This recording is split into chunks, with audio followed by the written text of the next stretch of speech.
Se se estuda o caso do caráter passivo feminino apresentado por Reich em seu livro Análise do Caráter, compreende-se que o procedimento analítico fundamental empregado era tornar o paciente consciente de sua agressividade inibida. Quando isto é conseguido, o conflito está desvendado e podem ser, então, trabalhadas as sucessivas camadas da estrutura de caráter. É colossal a resistência que aparece. Não se trata de o paciente recusar-se a reconhecer sua falta de agressividade ou comportamento passivo feminino. O problema é como mobilizar o afeto bloqueado. Quando se compreende que a agressividade nestes caracteres tem sido bloqueada ou inibida, desde o desenvolvimento da fase genital, consegue-se avaliar a magnitude da tarefa. Nesta altura, torna-se adequado indagar da existência ou não de uma estrutura de caráter feminina que corresponda ao tipo passivo feminino de caráter masculino. Ou qual o quadro caracterológico que seria encontrado na mulher, se existisse uma combinação semelhante de distúrbios pré-genitais e genitais.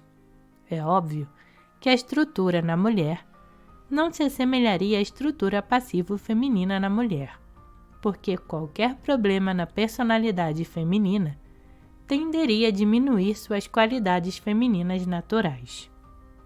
O problema tem um duplo aspecto, como no caso do sexo masculino. A tendência pré-genital poderia tanto resultar de um distúrbio masoquista como de um oral. Consideremos primeiramente a condição masoquista. Se o problema masoquista não é tão grave que impeça a evolução até o nível genital, a estrutura de caráter terminal dependerá da severidade da ansiedade genital. Dado que ambos os elementos são fatores quantitativos, é possível avaliar a estrutura resultante com antecedência. A análise procede necessariamente a partir de um dado problema, até a elucidação de suas forças dinâmicas e componentes determinados historicamente. Examinemos um caso específico. A paciente veio procurar terapia com um certo número de queixas. Insatisfação com seu funcionamento sexual, especialmente a presença de fantasias perturbadoras, sentimentos de inferioridade e insegurança e ataques de ansiedade. A paciente estava com 20 e poucos anos, tinha uma altura média e uma maneira clara e concisa de falar. O aspecto mais saliente em sua fisionomia era o queixo, forte e agressivo. O pescoço era regular, mas os ombros excepcionalmente estreitos e lançados à frente. O peito era igualmente estreito e apresentava o externo para a frente. Na região da cintura, o corpo se alargava em quadris redondos, nos quais as pernas se inseriam como ganchos. Tive a impressão bastante definida de suas pernas que descrevi como pernas de bonecas recheadas. Havia muita flacidez na região pélvica, a qual encobria uma condição espástica dos músculos mais profundos. O componente masoquista da sua estrutura de caráter não podia ser menosprezado. As fantasias sexuais eram frequentemente de natureza masoquista típica. Entretanto, deve-se hesitar na caracterização de toda a estrutura como masoquista. Estavam ausentes o comportamento provocativo, o queixume habitual, além da incerteza e confusão na expressão. Similarmente, a presença de atitudes agressivas caracterológica e bioenergeticamente fala contra um diagnóstico de masoquismo. Verdade seja dita que a agressividade falta potência e pode-se assumir que esta tinha uma função secundária, para compensar o medo e a fraqueza da camada mais interior. Entretanto, o verdadeiro masoquista é incapaz de tais ações compensatórias. Mas de uma importância maior é o fato de que a marcante rigidez, claramente evidente na metade superior do corpo, era suficiente para impedir a ruína a que o caráter masoquista está submetido. A estrutura corporal desta paciente exibia dois aspectos contraditórios. A metade inferior do corpo impressionava por seu aspecto masoquista, enquanto que a superior pertencia ao tipo rígido. A inferior poder-se-iam atribuir as fantasias sexuais masoquistas e a superior o comportamento agressivo. Mas o que é significativo nessas estruturas é a presença de certos sinais e traços masculinos. O mais comum de todos é a presença de pelos no rosto, ao longo do queixo, algumas vezes uma capilaridade densa nas pernas e frequentemente o tipo masculino de distribuição dos pelos pubianos. Algumas dessas mulheres têm um acentuado desenvolvimento motor e apresentarão uma história onde competirão em igualdade de condições com os rapazes, em esportes. O espírito de competição com o homem também pode ser visto em outras atividades. No caso em questão, a paciente comentou comigo que havia frequentemente sentido que poderia fazer uma série de coisas melhor do que o seu marido. Como é que podemos interpretar a relação desses elementos entre si dentro dessa estrutura? Como é que a combinação de masoquismo e rigidez na mulher produz um padrão superagressivo de comportamento, e não a passividade, resultante do mesmo problema no homem? Como é que podemos responder pelo distúrbio nas características sexuais secundárias? O masoquismo em si não produz tais alterações, nem tampouco a rigidez, se ela envolve a totalidade da estrutura. Por que é que a combinação dessas duas tendências produziria esse efeito específico? Para responder a estas questões, acredito que devemos conhecer mais sobre o desenvolvimento bioenergético da sexualidade feminina. Quando a criança do sexo feminino chega ao estágio genital da organização da libido, volta-se naturalmente para os membros masculinos da família, enquanto objetos de amor. Digo naturalmente porque o processo parece ser inerente ao crescimento e desenvolvimento normal da sexualidade feminina. Esta afirmação não inclui o fato de que também há um crescente interesse sexual na criança de sexo masculino em conhecer a menina. A distinção entre sexualidade e sentimentos ternos não é realizada nesta idade. Reconhece-se que o mecanismo deste desenvolvimento é mais complexo na menina do que no menino. O menino não tem que mudar seu objeto de amor quando da passagem do estado oral para o genital. Por outro lado, a menina deve transferir uma parte de sua libido objetal para um outro sexo, mas esta não é uma ação deliberada. Os processos bioenergéticos que ocorrem nesta época centralizam a carga energética na vagina, enquanto que o clítoris vai gradualmente retrocedendo em importância. Para se compreender os distúrbios na sexualidade feminina, deveriam ser melhor entendidos os processos dinâmicos que produzem este importante desenvolvimento. Freud estudou o problema da sexualidade feminina somente em 1931. Examinemos algumas de suas observações e conclusões. Há muito tempo atrás, compreendemos que, nas mulheres, o desenvolvimento da sexualidade é complicado pela tarefa de renunciar à zona genital, que originalmente era a principal. a saber, o clítoris, em favor de uma nova, a vagina. Nesta afirmação, temos um exemplo do erro cognitivo advindo da interpretação de processos biológicos, segundo critérios psicológicos. É impossível conceber-se uma criança renunciando a uma atividade em favor de uma outra, quando se trata de uma questão de crescimento e desenvolvimento. Quando um bebê aprende a andar e para de engatinhar, é certo dizer-se que renunciou ou desiste de sua forma anterior de locomoção?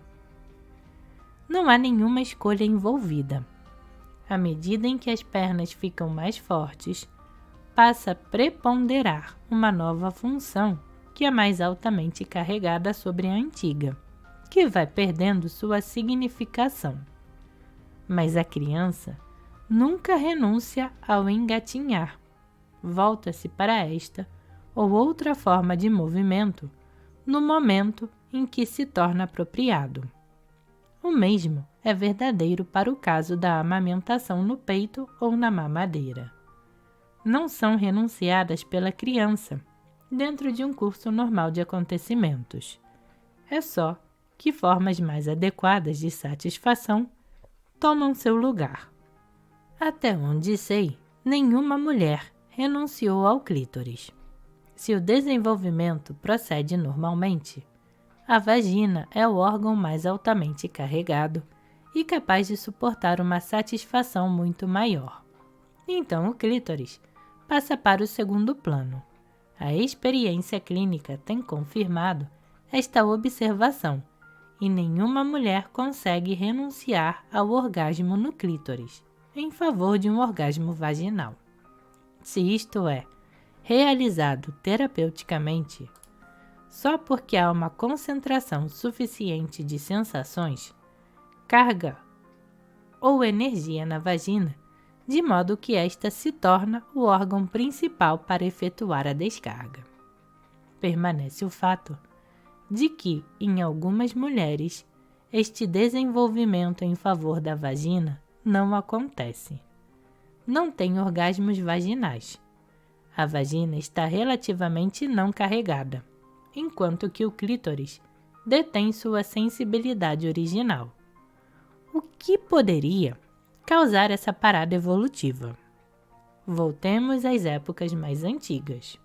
Freud é da opinião que os seres humanos têm uma disposição bissexual especialmente acentuada na mulher.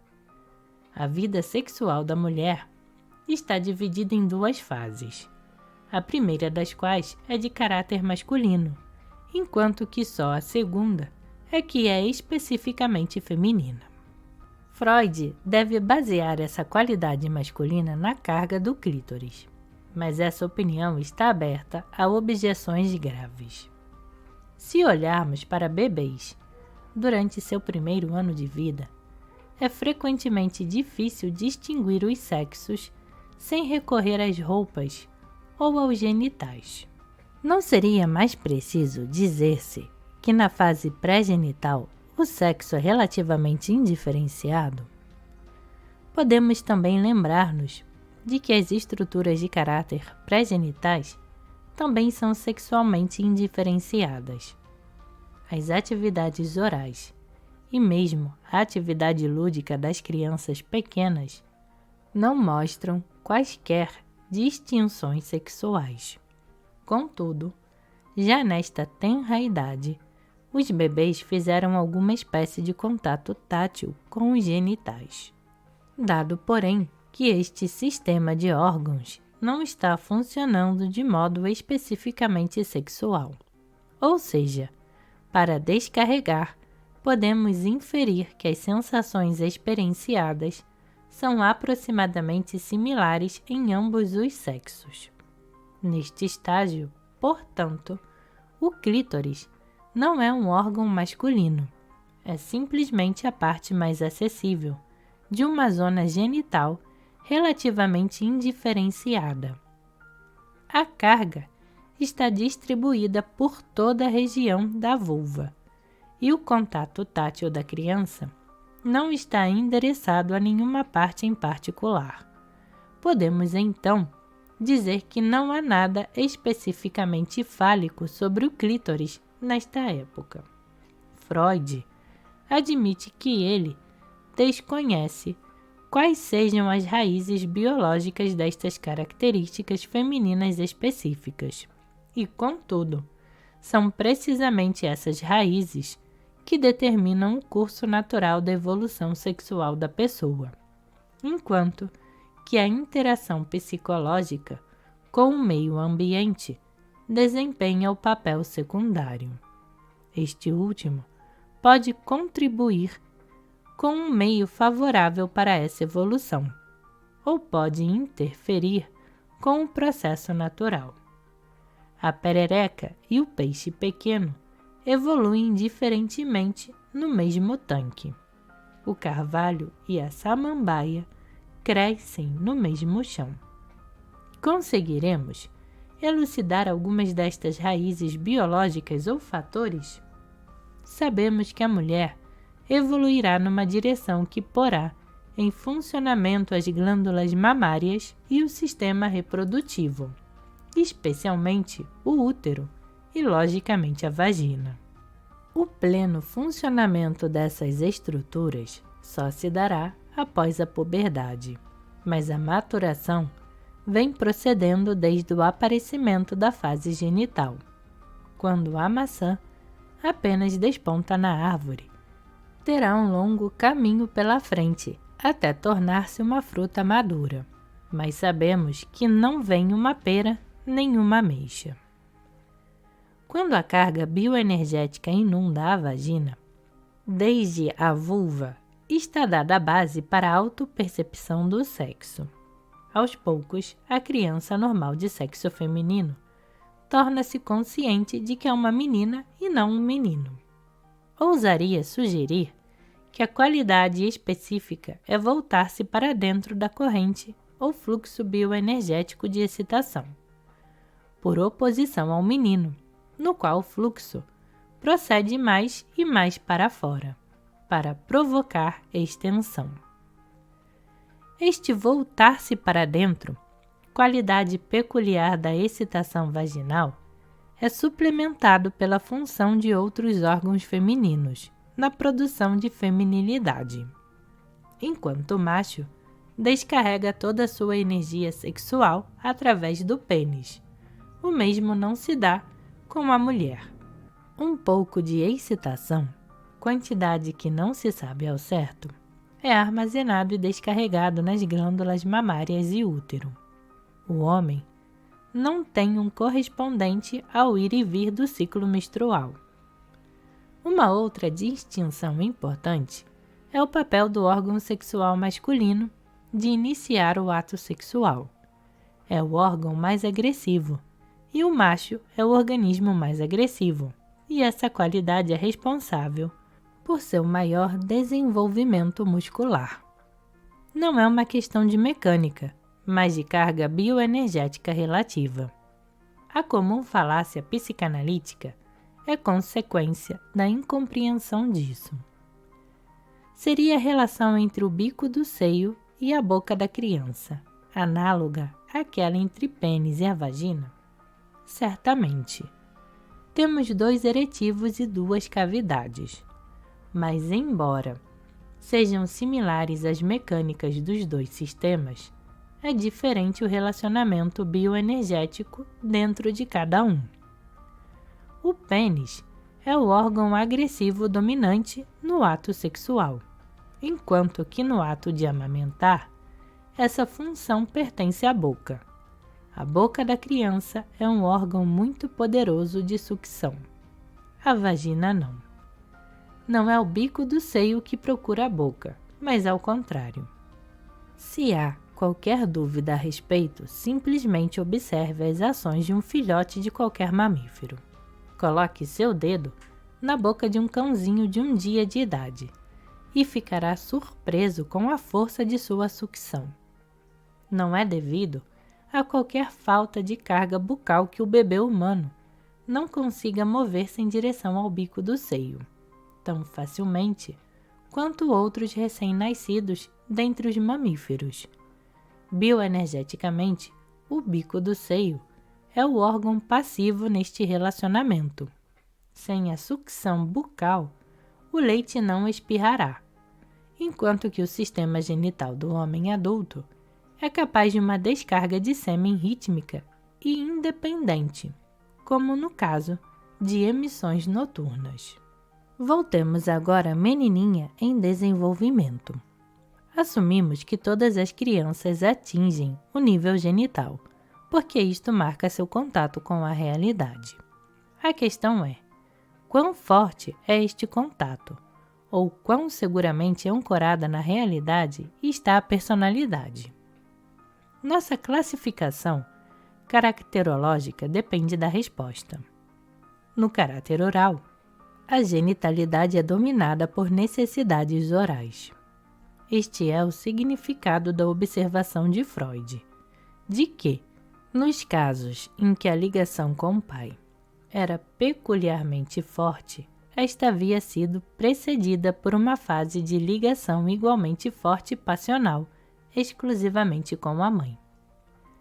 O caráter masoquista transfere a acentuada ambivalência da fase pré-genital para a função genital. Em ambos os tipos, a genitalidade como função de descarga é relativamente débil. A criança, com um distúrbio masoquista, aproxima-se hesitantemente da fase genital. O problema anal do masoquista impede o acúmulo de carga suficiente para completar o movimento de interiorização. Bioenergeticamente, é fraca a carga nos genitais. A energia tende a permanecer na base do pênis no homem, e na mulher não se estende além da vulva e clítoris.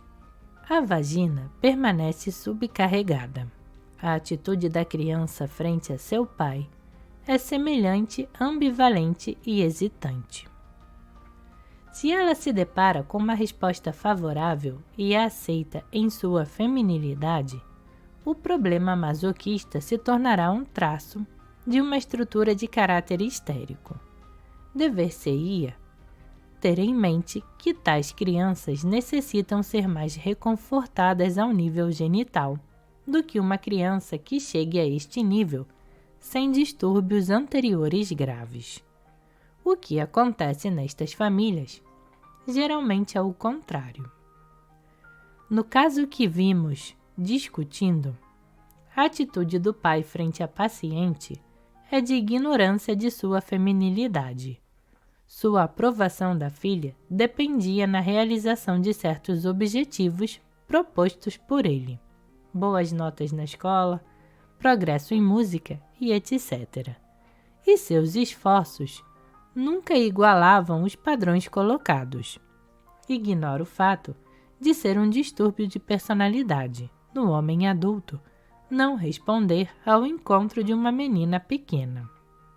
Em tais circunstâncias, surge um conflito na criança entre o comportamento agressivo dela exigido ao nível de ego e a qualidade receptiva que emerge com o desenvolvimento da carga e sensações vaginais.